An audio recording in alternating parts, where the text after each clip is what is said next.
I'd like to start off with the first case, an 84-year-old who presents for a comprehensive eye exam. And the last eye exam was a couple of years before. Has a father who has age-related macular degeneration. His visual acuity is good, 20/25 in each eye, low myopia, pressure of 18 in the right, 19 in the left. And this is the right optic nerve. And you can see right off the bat the nerve is suspicious. And here's the left eye also with a suspicious optic nerve. The analysis is that this is a large optic disc. The ISNT rule is not obeyed. There is some parapapillary atrophy. I don't see any signs in the photographs of nerve fiber layer loss, but the OCT, will probably reveal some if it's present. I don't see any disc hemorrhages. Pachymetry is 549 in the right eye and 537. Pretty close to average left eye, maybe a little thin. And here's the pachymetry printout from the Cirrus. Here we're looking at the OCTs for this particular person, and it is a good quality scan. Large disc. Can see that there's nerve fiber layer defects, inferior temporal in both eyes, the right and the left eye. Can see that when we look at the thickness maps, the deviation maps. Can even, the Tisneck curves, we can see it down in the quadrant and sectors. And here's the ganglion cell, also showing some loss, both eyes greater in the left. And these are the panel maps that combine the nerve fiber layer and the ganglion cell maps. You can see they don't quite line up. Sometimes they do, sometimes they're off a little bit. In this case, they're probably off a little bit, but you can see, especially inferiorly in both eyes, how the change extends from the disc all the way out past the macular region. This person, is a suspect, or does this person have primary open-angle glaucoma? Pressures are never really elevated so far, but I wouldn't really call this normal tension glaucoma because, or I would be careful. I mean, on the first visit, I would want to have additional IOP readings before I come to that conclusion. I would like to repeat the IOP. I'd like to do gonioscopy. I'd like to do fields. And the person does return for us to do it. And still, the IOPs are not elevated. And we do a CETA-FAST. And there are a couple of points flagged on top in the right eye, fairly reliable field. In the left eye, it's clean. I'm not sure if those points flagged are real or simply learning. It is a good test taker. And here, if we look at the left eye, we can see the gaze tracker is almost spot on. This is where combining the OCTs with the visual fields, and you can see that the inferior loss in the right eye with that wedge defect you can see in the bottom left corner may correlate with that visual field change superiorly, though I would want to repeat the field either way. So as we look at this structure function printout where we have OCTs as well as the fields, John, would you like to make some comments on this? Yeah, one of the really interesting things on this printout, it shows really nicely what sometimes happens when you have a big disc. It can happen with a small disc too, in the opposite way with a big disc. You see how the double humps on the Tisnet plot are just a little offset from the normal data. You have to morph the peaks a little in your mind just to sort of align those over the normal data, just to make sure that we're not over interpreting. So it just again makes you question the red flag on that inferior rim a little bit. Doesn't mean it doesn't exist, and we'll see on the pano maps that there probably is still some defect there. But we have to be careful when the disc is either too big or too small. Okay, great, John. And my assessment of this case is that this person really does have beginning glaucoma with thin nerve fiber layer damage noted on the OCTs. I do believe that glaucoma is present, and I would like to consider therapy for this particular individual. And with that, we can move on to our next case of a 70-year-old Hispanic male who first presented in September of 2018 with a pressure of 26 in each eye, average corneal thickness.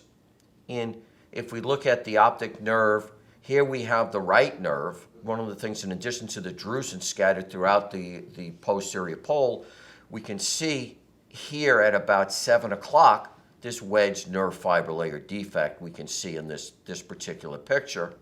And in the left eye, we also can see a wedge type of defect right again at about, in this case, probably about 6 o'clock. There is some scattered drusen in addition to that. So, that heightens, my feeling that, glaucoma is present. And when we do the OCTs, we can pick that up, that we can see that there's a wedge defect inferiorly, that there are areas flagged in both eyes. In the left eye, we're seeing areas flagged both inferiorly and superiorly. That extends out into the macular region. Here's the macular cube, and there is areas that are flagged on the GCC in both eyes.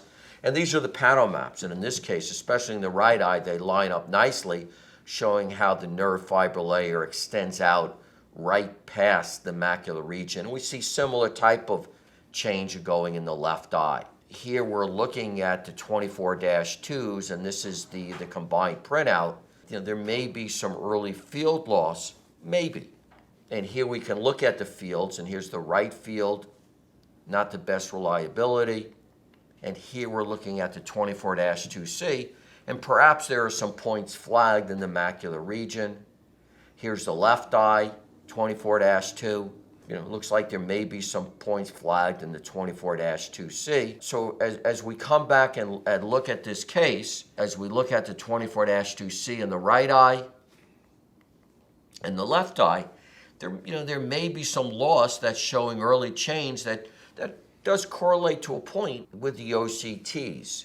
With that, John, this is the end of this particular case. Anything else you'd like to note? Yeah, Murray, this is just an absolutely classic case. Thank you for this one, because it really shows the pano maps and how useful they are, and really striking on the macular map from the OCT, that real step function that we can see in the macula sometimes. Right. And then on the 24-2C, it's just again beautiful example of how we can miss things in the 24-2, and that we're seeing clear defect that match beautifully with some of the nerve fiber layer defect, and see this little cluster in the center that just wasn't there on the 24-2.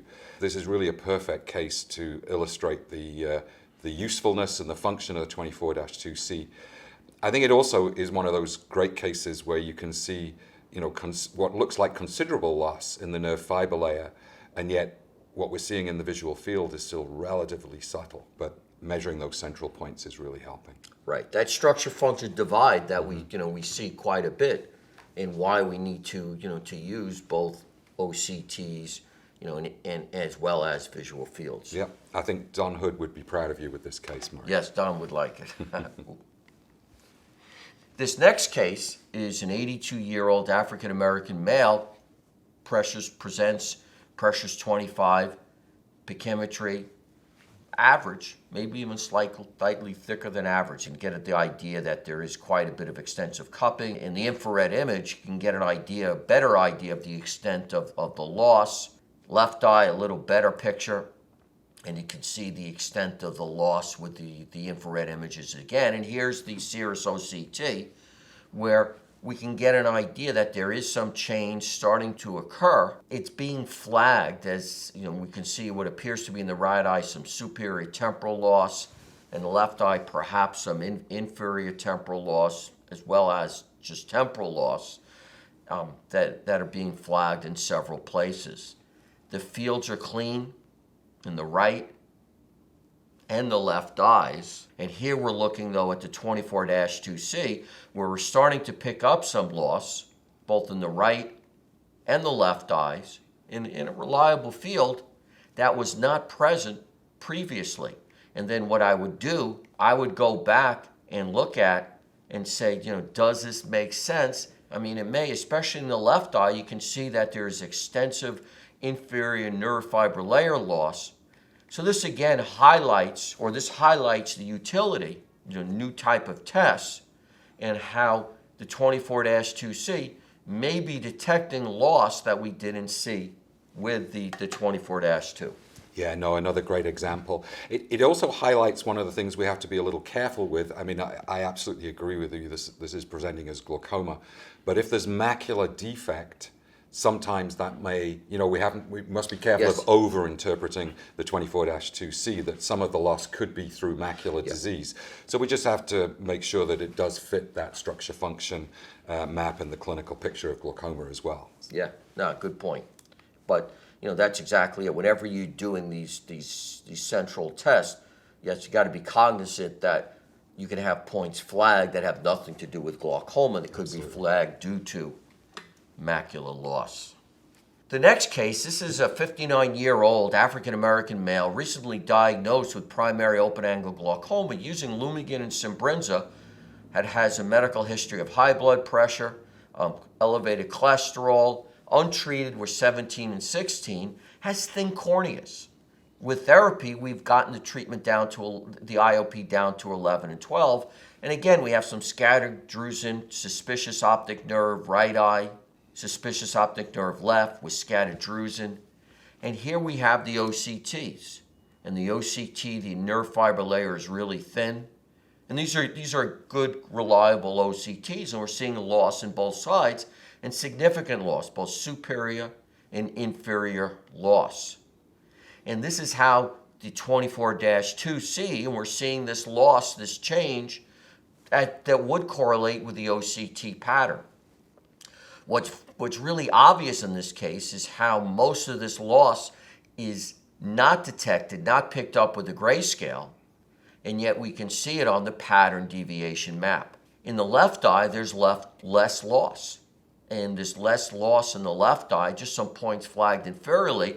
And if I go back and look at the left OCT, that may correlate, that may not. It's something that we just need to, we're going to want to repeat the testing just to confirm this particular pattern. Clearly the nerve is suspicious, and I wouldn't be surprised if there was field loss, but I also wouldn't be surprised if there is not. This is the structure function maps. So tying it all together, how you can look in one view at the field and the OCT. So with that, in summary, this is another example of how we can combine a series of tests together. Mm-hmm. No, I agree. One of the things we should point out, Murray, is how different the total and the pattern deviation actually look between the traditional test and the new C test. And that the only way that you can visualize in the total and the pattern deviation the significant points or the significant level is by them making those squares much smaller. So when you flip from one to the other, you can really see that change in the pattern. Yeah, because there are so many more points there. Yeah. And grayscale, is particularly with these subtle macular defects, the grayscale doesn't always show it up. Yeah, It's a like here. really great point. Yeah. So this is a 61-year-old diagnosed with primary open-angle glaucoma, 2018. IOP without therapy, 32 and 30 in the left eye, average pachymetry. The person also gives a history of being hit in the eye with a choroidal retinal scar. And so I always think about possible angle recession glaucoma in this particular case. But, note that there's loss. The IOP is elevated in both eyes. With therapy using latanoprost and Simbrinza, the pressure is 12 and 11. Here's the right optic nerve, and it appears that right about 7 o'clock there is a nerve fiber layer defect that's developing. There may even be something up above even at 11 o'clock. Certainly looks like there's a notch developing. Right, up there. Yeah, if I go back, yes, there is. Or an inferiorly. Inferiorly, there is a notch. Yeah. Yes. And here's the left eye, and in this case, there's a large chorioretinal scar. And bear in mind that with that type of chorioretinal scar, there will be a field defect associated with that. What's interesting is that the nerve fiber layer defect, the nerve fiber layer, surprisingly is still relatively intact in that particular area. You can see on the right side how thin the nerve fiber layer is, how there's loss, as we had suspected, both up above and down below. And we saw that as we pointed out that nerve fiber layer loss in both locations. and it extends out, so there's ganglion cell loss both in the right and left eye. You know, the left eye, again, is probably in this case related to that scar tissue. Here is the the visual field, and in this case, the 24-2C for the right eye, seeing how extensive the loss is, and the loss is greater in the superior region. And that would correlate with, probably a little denser loss inferiorly, though not really that much denser. And here is the loss, the field in the left eye, and this field is probably in large part, related to that, or at least in part, that chorioretinal scar. How can we differentiate chorioretinal scarring versus glaucoma defect? Well, the big point here is that a scar shouldn't get worse. And a field, if it's due to glaucoma, field loss will. So person can have two mechanisms of why there is field loss. And here's, an example of just looking at the right eye, both with a traditional 24-2 and the 24-2C, just to compare how those few extra points give a little better resolution. And the same thing with, with the field loss, comparing the 24 and the 24-2C in the left eye. So with this, here's an example of a case where when we do these, these multiple tests, you can see what the 24-2C, can offer. So John, what other points? Any other points you would like to add to this? No, only the question you asked about how do you identify when it's the chorioretinal scar versus a nerve fiber layer defect for the glaucoma. And one thing to look at, and I think this case shows some of that, is that when it's something like a chorioretinal scar, something really, old and established, you get very steep-sided defects. Yes. and really deep defects. And as our arcuates develop in glaucoma, they tend to be more relative. So that's the one little hint here that it's Right. probably more to do with that chorioretinal Excellent scar. point, and you can see how steep-sided the edges of this particular, defect are. Yes. Another great case. Good. We can wrap up. You understand, where, how fields can combine with OCTs to come to the diagnosis of individuals with glaucoma.